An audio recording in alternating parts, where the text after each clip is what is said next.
this thing going? All right, great. So It's like Triple H's music. 1, 2, is this on? that's how you know that they were prepared, right? Yep. And the sound guy gave them the thumbs up, and they were ready to go.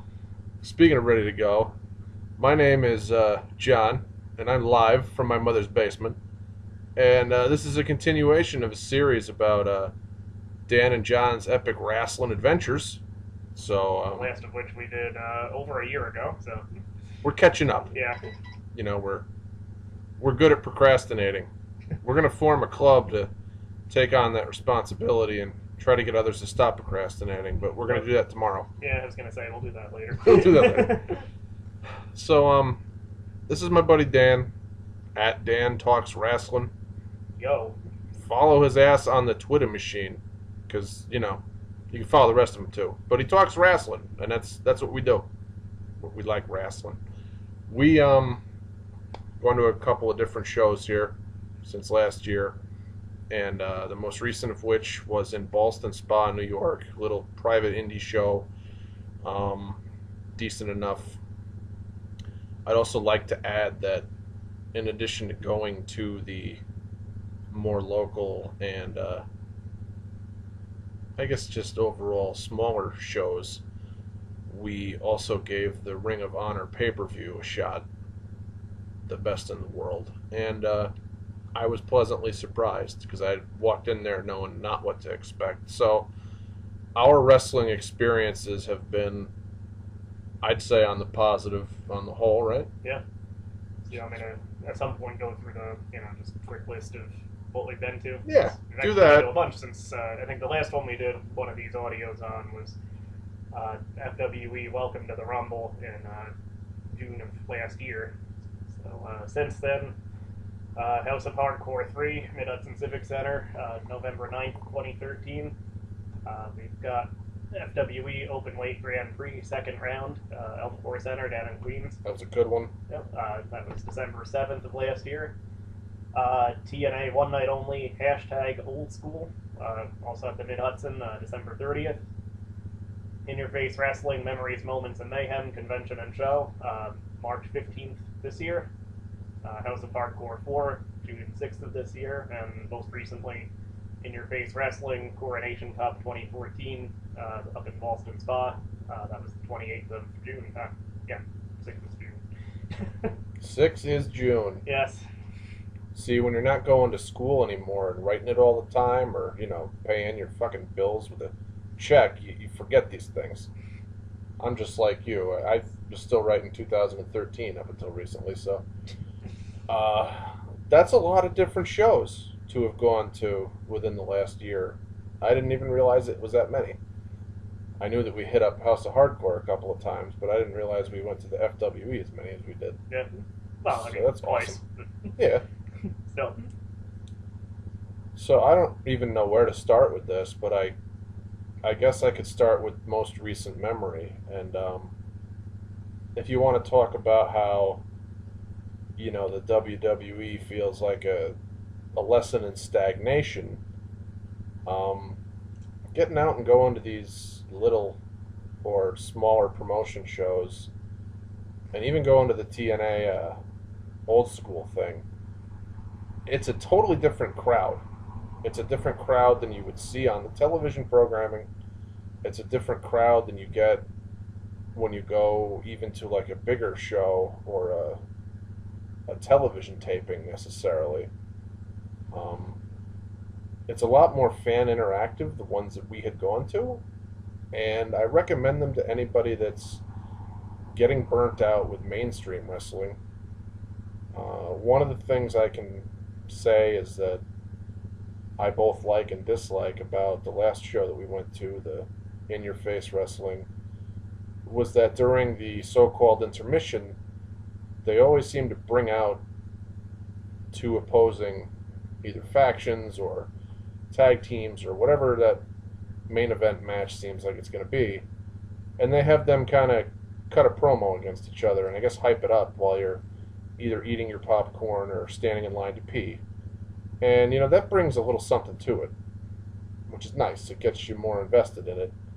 Or in our case, because we're assholes, gives us more to heckle about as they just ramble on for the half hour, 15-minute intermission.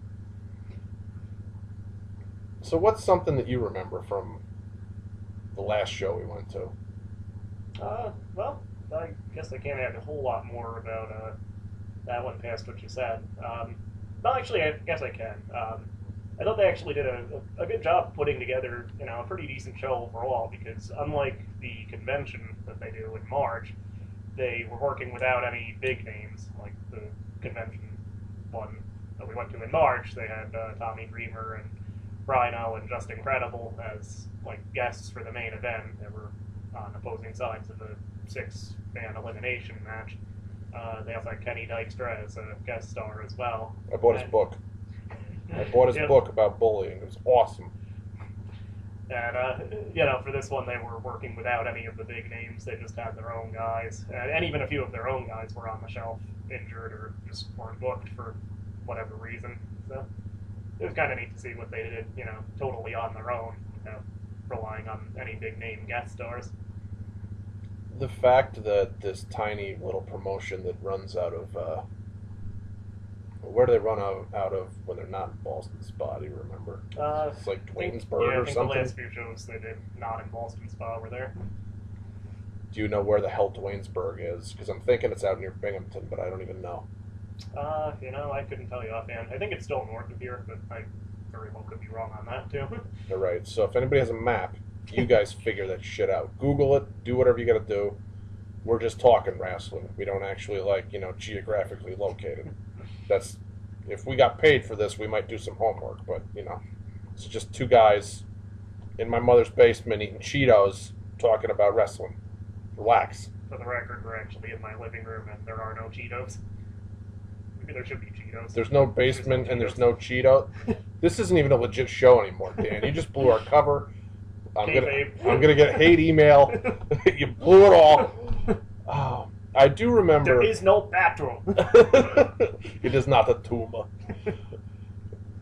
The last show that we went to, I remember specifically that the talent they have named Franz Roddy is one of the most over natural babyface characters that I've seen at a show, period, let alone at a little tiny ass promotion that pulls like 100 people into a high school gym kind of thing. But he's a great talent, and his match that he had with whoever that bearded guy was, I don't even remember now. CJ Scott. CJ Scott. Sorry, CJ Scott. I didn't remember your name. They made that feud kind of personal, and it really blew up at their show, and I liked that. It was like a little touch. And I think I said to you at the show, the way that it kicked off almost reminded me of like a Saturday night kind of feel, like WCW Saturday Night used to be. And I think a lot of things have been reminding me about old school stuff lately, because when we watched the ROH pay-per-view, the way that they set up the interviews backstage ahead of time and had like the video clips and stuff, that reminded me a lot of a Saturday night too, before a pay-per-view. So that's some cool shit. One of the things I didn't like about the last event that we went to was the CM Puke character. Just a complete knockoff. I mean, from the ring gear to just the moveset that obviously had no creativity involved in it. He just stole all of CM Punk's moves and did them in such a haphazardly half-assed fashion that I just wanted to go puke in the corner. That's why I named him CM Puke, because he had nothing to offer. And all the people were in the crowd were going like, "That's CM Punk's move. Stop doing that." They were rebelling against him. To paraphrase the guy who did that fake commentary for the legendary Cage Side Out Chris Rules match, he's looking like a poor man's CM Punk, but don't be fooled. He is a poor man's CM Punk. That was actually Jeff Hardy in the original, for the record. Look that video up, by the way. It's hilarious. Where can they find that video? Just on YouTube, or? Yeah, I assume. Forget what the title is offhand, and that's probably posted by several different people under different titles at this point. So enough about that show, which was you know, it was good. We enjoyed that. I mean, the chairs were a little bit rough to sit in for as long as it was. Well, they are unforgiving steel chairs. That's why they use them as a weapon, right? I mean, otherwise, what would be the point if they were fluffy and padded and good? Mm-hmm. Uh, we were at House of Hardcore prior to that. Yep. It was the event that the main event had to get changed because Bully Ray got pulled from it. And I remember people feeling let down, but I don't remember a single person taking a refund on their money because we were in Poughkeepsie, we were in the Mid-Hudson Civic Center, and those aren't the kind of people that go and get pissed and take a refund. They're the kind of people that still make the most out of showing up for a wrestling event when they know that the rest of the talent there is top notch and they believe in Tommy Dreamer and what he's trying to do. Really, I thought they did a good job of turning that whole situation around and paying it off with a strong main event that had a lot of good storytelling in it, both for the show itself and leading into the angle they did on TNA with Dreamer showing up. I liked how they turned Abyss against the whole situation and tried to. If kayfabe wasn't, already dead and slaughtered, I think it really would have been like an oh shit moment for a lot of people, especially because it comes out on DVD. If you were following it and you weren't there necessarily, but you were just watching it, or even if you were there and you were a little younger and much more impressionable, dare I say gullible, like me a few years ago, before I knew wrestling wasn't fake, you would have been hard pressed to find a more shocking kind of immediate turn storyline, because Abyss was supposed to have teamed with Dreamer and gone against Team 3D in that main event. So I thought that the way that they did it, where Abyss attacked Devon and attacked Dreamer, it was kind of brilliant, like, to save their ass. And then Rhino came out, who previously had been seen at the In Your Face show, by us at least. I don't know if anybody else in that crowd was at that one, but he had actually been Dreamer's teammate, so they had been allied recently, and then of course he turned on Dreamer and Devon as well. It was really well done, and actually even, factoring, kayfabe being dead and all that, there actually were a lot of people, like, even just when you went to the bathroom at intermission or whatever, talking about, how much of it was a work and how much was real, so it was kind of neat to see something that actually did get you to question, how much was legit. Well, they got us because Dreamer was talking about going on Twitter and giving Dixie a piece of your mind, and a bunch of fuck TNA chants and a bunch of Dixie has herpes or some other just, the really badass, have to be there, really fun chants broke out, and they had a lot of people behind them buying into it. And then, in order to make amends for Bully Ray not being there, if you went to the New York City tapings for TNA and had your ticket stub, Bully Ray would sign free autographs. Little did we realize at the time, I know after a little bit of retrospective, we got it, but it was a free plug for TNA to go to their show, and in order to get back at Dixie to get Bully Ray's autograph, you were paying money to go to that show. So it was great cross promotion, and I think that it was kind of ingenious, more so than possibly they even intended in doing. Yeah. I like the whole thing with them being pulled in the first place. I kind of do lean towards that being legit, but I think they kind of saw when that happened that this could be turned into a real cross-promotional opportunity and really ran with it. And I say that because, Bully was still on the poster for the House of Hardcore event till the day of. Had it been a legit being pulled, I tend to think they probably would have announced it ahead of time and wouldn't have still been promoting him until the day before and all of that. But still, it worked out probably in everybody's favor in the end. Yeah, I'll say. We got to meet Christopher Daniels and Kazarian at that event. Yeah. And I made the mistake of calling him Francois, like he always got called on TV. And he said, only my friends call me Francois. And then I got worried he was going to punch me in the face. So I was like, oh, I'm sorry. I thought we could be friends. And he seemed okay with it. So for everybody listening out there, Kazarian and I are now best friends, and I know he'll never listen to this, but if he does, I've got a place in the basement with some Cheetos for you. Just saying. Bring Daniels. We can talk about comic books and stuff. Which, by the way, they the prices for all their stuff was listed, and one of the things it said was motivation to be like us was free. And so, even after leaving TNA, and even after going, kind of on their own and showing up in ROH and doing the indie scene, the gimmick and the characters, they haven't changed. They're being themselves. And I think that was one of the things that made them such a fun and integral part of watching a TNA show, was the fact that they were just consummate performers, but they were also, not trying to be anything fake. They were just being themselves, and it really translated well. Yep. Tell them about AJ Styles and the arcade thing.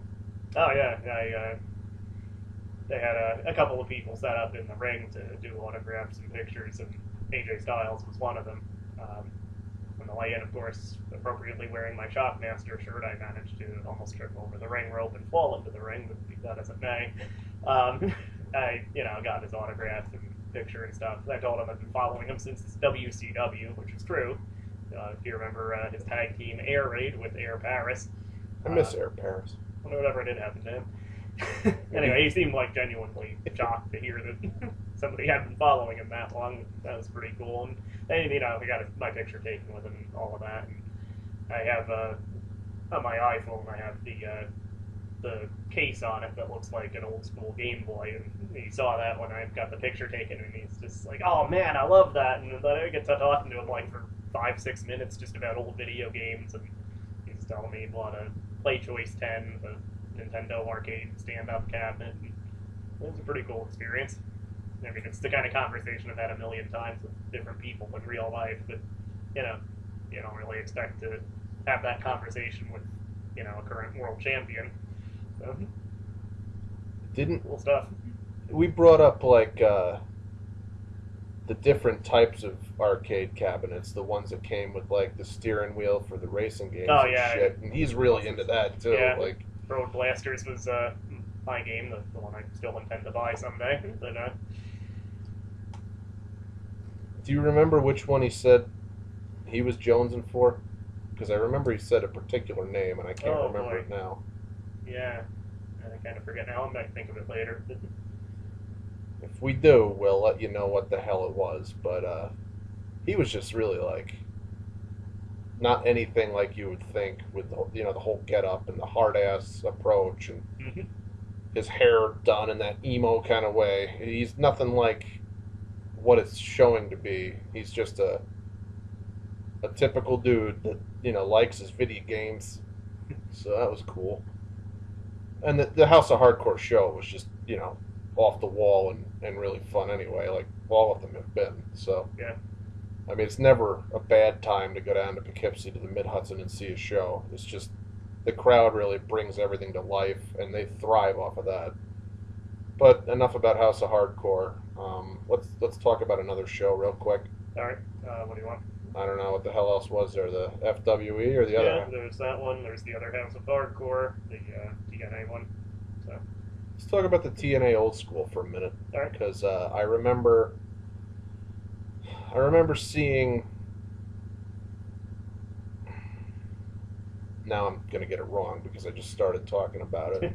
I'll click on the results just so I can correct you. I remember feel special by doing that. So I remember the EC3 match, and now granted this was months and months and months ago before people knew whether he was going to be over or not, but I had actually seen him the night before in Lowell for a Hardcore Justice show that they taped for the one night onlys, and at that show he went over Tommy Dreamer. Or am I wrong? And he went over Tommy Dreamer at the one we went to. Either way. No, he went over Dewey Barnes at the one we went to. So the one I wasn't at was. okay, so The other he one you went over mentioned. Dreamer when I was in Lowell for Hardcore Justice, and that was a good enough match. Albeit brief. It was just designed to put EC3 over and not get Tommy Dreamer injured. But the one against Dewey, it was so involved with the crowd, and they were so behind Dewey, and I believe Spud was in the ring with him, right? No, No? no, I don't think was Spud even he was probably introduced by that point. I don't remember him being at that show anyway. Well, somebody was in the ring with EC3 because I remember like a group beatdown. Not that I'm seeing on my results. I'm remembering this entirely wrong. Maybe that was a different thing.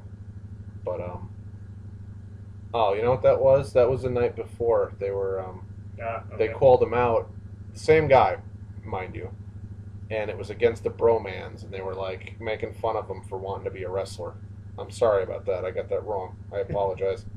That was a really funny segment, though. Um, but I remember EC3, and I remember how hated he was by the crowd. But then I remember sitting next to a guy and talking about how WWE didn't want to have anything to do with him, and that he was doing pretty well for himself in TNA, and that he was just like oozing talent, and that it was a great acquisition. So, as much as they love to hate the character, they still love the character, even if they boo him. So that was kind of fun. And to be fair, you're pretty much supposed to boo him, so Well, mission yeah. accomplished. He's doing his job.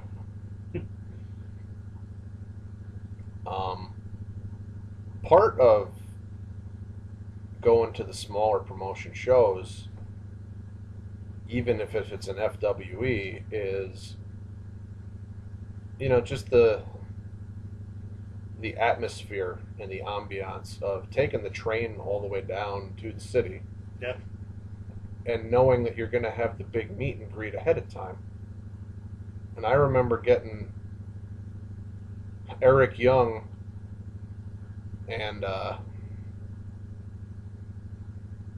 Matt Morgan. For whatever reason, I had a brain fart just now. I'm sorry. And Morgan was like, "Oh wow, you guys came all the way down from where you were," and we were like, "Yeah, we just took the train, dude. It was like nothing. It was like no work at all. Just sat on our ass." But he signed the autograph for me. He said it was great to see you again. He actually remembered who we were. It wasn't like a So we had met him at the meet and greet at the TNA TNA show. December of the previous year in 2012. Mhm. Still probably the largest human being I've ever met, too. He's legitimately as tall as I am when he's sitting down. Yeah, and that's no joke. I remember that. He literally made me look short when he was sitting down. So I'm almost 6'3". That's a big person. But we had a pretty good talk in the few minutes that we stood there, and unlike other places that will herd you along, like even when I went to the TNA meet and greet thing in Lowell, Massachusetts, it was like Speedy Gonzalez, how fast can we get our guys out of here kind of thing. It wasn't like the other meet and greet that we had gone to a year before. Right. But at the FWE show, everybody got a chance to talk with and feel like they were a part of that show before it started. And I remember we bought like different shirts from the Young Bucks, and we were talking about just really fun stuff that one night. And that was the night that, well, one of the events was the night that Eric Young and Colt Cabana had just this classic comedic, while at the same time elements of serious match, and it really showed that the two guys are complete professional performers and know how to work a crowd and how to get them in the palm of their hands and how to interact with them and make them feel like the show is more about them than it is the guys in the ring. Yeah. And that was That was definitely one of the highlight reel matches for me as far as live shows and stuff. That might be my favorite show that I've seen at a live event. Yeah. I can't say definitely, but I can put it in the top three without any hesitation. Because I'm trying to remember the matches that I've seen live, and I go all the way back to '98 when you and I were at the event where Stone Cold took on Undertaker and Kane, and that's pretty good. Yeah. So I don't want to say that Colt Cabana versus EY was better than that necessarily, but it was a fucking good match, and Definitely one of the most entertaining. they did all types of stuff in that match. I mean, they were going for laughs. They were going for, ooh, wow, I didn't see that coming. They were going for just, getting people to cheer for both of them. At one point, they were dancing with each other.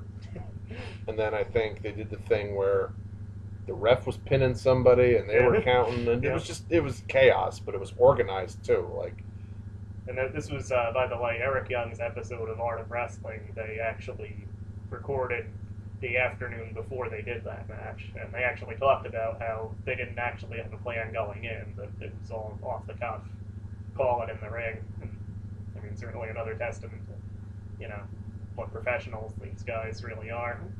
There's something to be said for rehearsing things and getting something to go over well, but a part of pro wrestling is spontaneity and knowing how and when to introduce elements into a match that really either win over the crowd or draw them back in or get them to pay attention or help them to re-energize after there's like a huge spot, to get some rest in and to start cheering for the guy they want to get up first, and all those types of things really play into the atmosphere of the event. And I know that was like the opening match, and they weren't able to air that on their pay-per-view, but if you did get a chance to be down there and see it, honest to God, I think it was the match of the night, and it was the first one they gave us. So, I mean, maybe you were frustrated because nothing else measured up to that, but I think that more than anything, it just gave a lot of energy for what was yet to come. And speaking of yet to come, I guess we should also comment on that same show on the 5-on-5 elimination tag match, right? With the Bucks and Adrenaline Express. Yeah, it was Young Bucks, Jigsaw, Orange Cassidy, and Wes Draven versus Adrenaline Express, Candice LeRae, Joey Ryan, and Rhett Titus. That was a fun match. Yeah. Was that the one where they were telling Jigsaw to put the pieces together? Yeah, there were these vaguely puzzle piece shaped things ringside, like mats. I still don't know what they were for. They were interlocking. It's like when you have interlocking mats. Why they were there? I mean, I know what they were. I just not sure why they were there ringside. My little nephew has them in his little baby jail, so you don't hit the hardwood floor, bust open your mouth or something. Yeah. And anyway, Jigsaw gets thrown out of the ring at one point, and somebody, we were in the front row for this show, by the way. The one time we made it to the front row thus far. And some guy, a few seats down, says, come on, Jigsaw, put the pieces together. So Jigsaw, just picks up a couple of these interlocking mats and starts putting them together. Yeah, it was good. It was funny. Yeah. You had to be there, but I mean, anytime you have a match with the Bucks, you're gonna get a show anyway. Candice, wow. Yeah. What a performer. Awesome. Just blew my mind that she not only could hang with the boys, but she was throwing them all around and whipping their ass.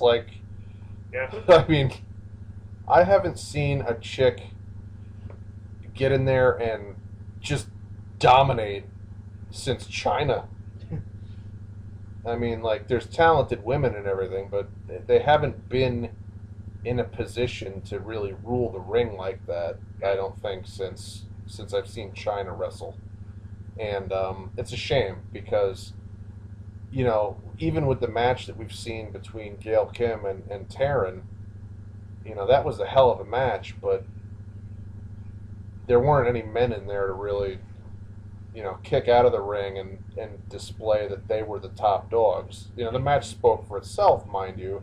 That night, it was probably the best one I saw. But Candace was in there doing hurricane ranas and top rope flippy flips and God knows what's. I think she did at least one dive to the outside, if I remember right. She took everybody out when she did it. Yeah. She was the last one to do it, but she did a over the top rope, suicide cross body, something or other, rolling God knows what splash thing. It was incredible. I don't know how she didn't die. She flew like Superwoman. Yeah. She's not in the knockouts division because... because we don't know. Yeah. Wow. They need to sign her up at some point. To look over a talent like that is like the worst thing you can do. And the thing is, she actually had like a tryout match when Gailkin was doing the open challenges every week. She was one of them, and I guess nothing ever came of it. Who knows? It was around the same time. I forget. I think it was actually before, like really before that show we saw her at. Well, I mean, they still have the all knockouts pay-per-views that they do, so maybe by the time they have the one next year, she'll be on that one. Because you can't go unnoticed when you're just that damn good. Somebody's going to pick her up, whether it's Ring of Honor or some other promotion, who knows. I'd like to say that FWE has a lot of the people that you're familiar with, too. So if you want to give them a try, just look up their Facebook page. You can't miss that. And then see where they're going to be and who's on their card. Because I saw DiBiase Jr. and John Morrison and Matt Morgan and Eric Young and Paul London and God knows how many other people on the same event. And that's just without talking about their other really talented guys that they had there. So it's from top to bottom, it's a stacked card. It's a great meet and greet opportunity, and it's just a lot of fun. Yeah. And what were the front row seats, like $40 or what was it? I think it was 30. Yeah, it was ridiculous. Yeah, it was we just so kind of good. lucked out, so when I went to get the tickets, there were 2 front row seats left, so I grabbed them. But, yeah, they were pretty reasonable priced. I don't know where the hell else you're going to get front row seats for $30.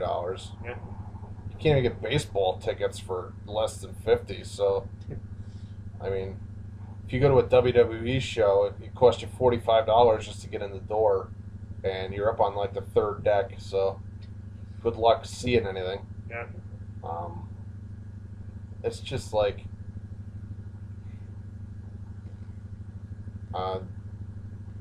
doing these little shows, I say little, but I mean, some of them have had, they've been on pay-per-view themselves, or they have DVDs released, so it's not like just, it ain't your backyard wrestling we're talking about. It's like, you know, a real promotion, and they can pull in talent from yesteryear or whatever. I mean, we met Shelton Benjamin and Little Guido and Just Incredible and Rosita and managed to talk to them for like 40 minutes apiece, probably. Yeah. Like, they love wrestling. They love getting to interact with the fans. It wasn't like they were trying to shoo us away. Guido was looking for a Hooters. I mean, Just Incredible was talking about bringing his family over to the pizza place and how you couldn't beat it, you know, because he could feed his whole family. He had his girls with him. Just super nice guy too, which is, I mean, not that you don't expect it at this point, because, you know, we've met a fair amount of people, but it's just always kind of funny when you meet somebody who's, you know, either a career heel or, you know, best known as a heel at least. I don't think he's been a face since he was probably out on Montoya. And, you know, it's just kind of funny. You have the image of them, and then you meet them, and, you know, they're like the nicest person in the world. So. Yeah, they're nothing like, you know, the person you see on the television, which after... So, like, you kind of come to expect it at this point, but it's still fun. Well, after 15 years, you just kind of, you know, or 20 or whatever the hell it's been, you come to expect a certain type of person when you're going to meet them. Like, when we met Austin Aries, you know, he was Austin Aries. There was no denying it. Yeah, he was, I think I said when we did the audio where we covered that one, whenever that was, probably 2 years ago now. Yeah, probably December. 2 years ago. Well, the show was 2012, so. Right. Yeah, the audio was probably a month or two after that. well, whatever. Anyway, yeah, he was either, I think I said at the time, he's either really like that or he's excellent at staying in character. Either way, but yeah, he definitely comes out like a superstar when he does those meet and greets. They had him come out as like a special appearance at the merchandise table. People were buying the photos just to get them signed, man. I saw a lot of people in that line. So for the people that keep saying that TNA's dying and they got 2 months or 3 months or 6 months left, I hate to break it to you, but they look like they're going to be okay. So sorry for the TNA haters, but you know I've been to their shows. They fill them up. I don't know about Omaha, Nebraska, and the baseball field that supposedly had less than 100 people show up, but whenever we went, it was a sold-out house every time. Just saying, That guys. depends on the market. Yeah, it's I true. mean, certainly some cities in general are better for wrestling than others. And No, there's probably some markets that WWE doesn't sell out a full arena for a lot a of house show at least. a lot of the New England East Coast kind of, you know, it's a strong market. Yeah. And it's old school, you know, WWF territory. For Like a Christ's sake. FWE at a gym in Queens will put 700 people in the building. Yeah. In the crowd, so it's a good place to run wrestling. It's not like there's a bad seat in the house either. I know we've talked about that before. I mean, even if you're in the quote-unquote nosebleeds, you're not any farther away from the ring than about 30 feet. You're just up in the air a little bit from the bleachers. At the Mid-Hudson, at least, bleacher seats, if you're towards the front especially, it's arguably actually a better view than on the floor. I mean, if you're in the front or second row, I mean, that's probably ideal, but if you can't be in those first few rows on the floor, if you're up a little bit in the stands, you're actually probably getting a better view. Well, you don't have the people in front of you, and plus you can actually see in the ring. You don't just see the wrestlers running around. Right. But, God, I mean, those smaller type atmospheres, those smaller buildings, you get a chance to really to see what you can't see on the television because they have their crafty camera angles and whatnot. You get to see a lot more of the personalities of the people. They get to try out different things. They get to say different things. It's just a lot more of an intimate, energetic kind of feel. And it's all dependent on the company that's around you in the venue. I mean, when you go to these smaller things, you're going for real wrestling fans. Somebody that's a casual fan isn't going to end up being there. And before the show starts and you hear the Ric Flair chants and the woo, you know it's going to be all right. That's how I can tell that it's going to be a hot crowd, or that I'm not going to want to kill the people in front of me. Is when we're all going woo. It's tell them, Hawk. I don't know about you, but I usually tend to be social and want to talk to the person next to me at whatever event it is, because we're usually rubbing shoulders and whatever in the seating, or just rubbing shoulders because they're attractive. Either way, don't look at me like that. Yeah, I was gonna say I don't remember you being seated next to any hot chicks recently. It was mostly dudes. Whatever. Don't judge. Not that there's anything wrong with that, but is there anything you want to tell us here while we're on the air? Yeah, I'm a big guy, and I tend to rub shoulders a lot, that's all. That's it, I'm out of here. But you get talking to people, and they have really interesting memories of wrestling, and you start to relive those moments that made you a fan, and it just makes you enjoy the show more. And when one guy tries to start a chant and it sucks, you shut him down.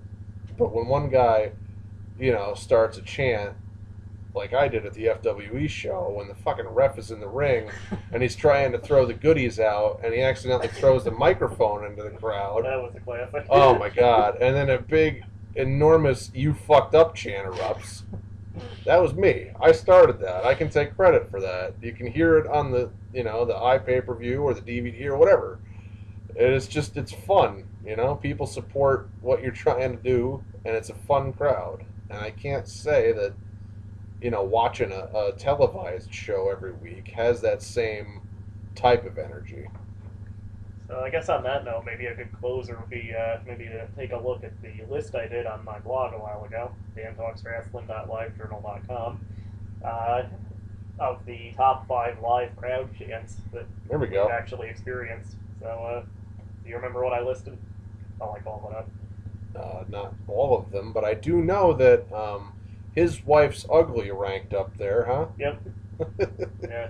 Leave it to Bully Ray to fucking win the day, right? Yep. All right, where the hell did I put that? At number 5. Ah, there it is. Did you find it? Yep. Number 5. This was to set it up. This was at the hashtag one night only. Yes, I actually put the hashtag in the event title. It was the hardcore match between Reamer and Bully Ray. Reamer uses a cheese grater on Bully Ray's crotch, Oh, at which God. point the crowd starts actually 2 chants, and I ranked them together at number 5. Cheesy balls, and no more balls, no more balls. It's appropriate. Yeah. The first House of Hardcore back in 2012, before the show started, they were testing out the lights and stuff, and one of the spotlights managed to shine on in the face of one entire section on the floor. That section starts a chant of "fuck the light guy, fuck the light guy," I remember which that. led to them turning the light off, so it actually worked. Do you remember when we ran into the guy at the FWE show that started that chant?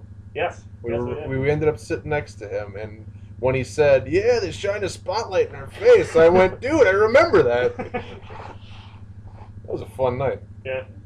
Coming in at number 3. Yeah. Number 3. This was the FWE, the last one we went to, the Open Weight Grand Prix. They did a women's match between Taylor Hendricks and Christina Von Eerie, and Taylor was playing the heel, and she was trying to flirt with the ref to get him on her side, and he just was clueless to her advances, and finally she just kind of rolls her eyes at him and blows him off, and the crowd chants at the ref, "You got friend zone, you got friend zone." Friend zone. Number 2 was the aforementioned His Wife's Ugly, which was Bully Ray's epic heel promo, the TNA House show in Albany on December 29th, 2011. He was again doing this promo, just ripping on different people in the crowd, and he says to this guy was sitting there with his wife, "She's ugly. I don't know how you do it. What am I gonna do? I don't know how you do anything with her." And the crowd, of course, takes Bully's side on this one and chants, "His wife's ugly." And then, of course, Brian Kendrick and Paul London versus the Bucks at the first House of Hardcore. They did a spot where London and Kendrick pick up one of the Bucks and ram him crotch first into his brother's face. In the turnbuckle. Yeah. Which, of course, led to the classic chant, "You got teabagged." I don't think I've heard a better one. Yep. That was that's fun because I remember all those instances where we were when we heard those chants. Although there actually is a new nominee from House of Hardcore 4, I think. It was the match between Kevin Steen and Adam Pearce. Oh, yeah. Pierce is playing the heel, and the referee is admonishing him for I forget which heel tactic at that point. And Pierce turns around to the ref. Shut your Shut your ass! And of course the crowd picked that up as a chant. Shut your ass! Shut your ass! Crying over here because it was so funny. I remember that. And I remember looking at you and I'm like, what the fuck? Did you just say that? What does that even mean? Does the ref have flatulence problems? What? Oh, God, yeah. So I guess, we're already hitting the 45-minute mark here, which is amazing. Yeah, that's probably sufficient. Yeah. It's almost time for Impact anyway. We get the return of the six-sided ring tonight. This is the New York tapings for TNA that they had advertised, well in advance. So we're looking forward to this, and I heard that they sold out all 3 nights that they were there, and one of the people that I know from Facebook is an assistant to and in Tommy Dreamer's House of Hardcore school. Uh, so I know that they had a really good attendance there. I've got photos to prove it. So again, TNA haters, I'm very sorry for your cause, but they managed to jam pack the house in the Manhattan Center at is it the it's the ballroom, right? It's the Grand Ballroom. It's the Grand Ballroom. It's where they did Raw when it first started.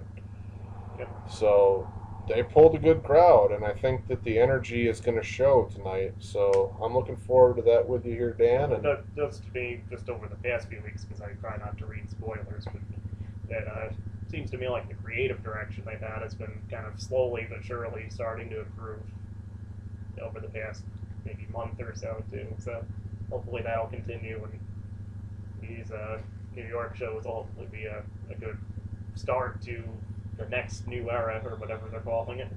well, this is a good way to really distance themselves to all of the BS that went down during the Jarrett / Russo era and then the Hogan era. And this is a good chance to just hit the reset button and become another TNA era when they can just kind of be themselves and go in a great direction, like I think that they're headed in. So it was great to kind of relive all these shows. I'm sorry we didn't get into a lot more detail, but there were a lot of them, Yeah. and we could be here for 3 hours talking about different matches and shit. So for the sake of sanity on your end, trying to listen to this, I'm sure you didn't get all the way through it because I would have given up myself. And for our sake, because we're about to drink a beer and do something actually, cool, rather than again sit here in the basement with the Cheetos and whatever. So for myself, I'm live from my mother's basement, and I'm going to sign out. And for you? Yep, I'm Dan Talks Rasslin at dantalksrasslin.livejournal.com, or if you go on the Twitter machine, at Dan Talks Rasslin, RASSLIN. Check it out. It's still real to us, damn it. Yep. And with that, have yourself a merry little Christmas or whatever. Goodbye. Later.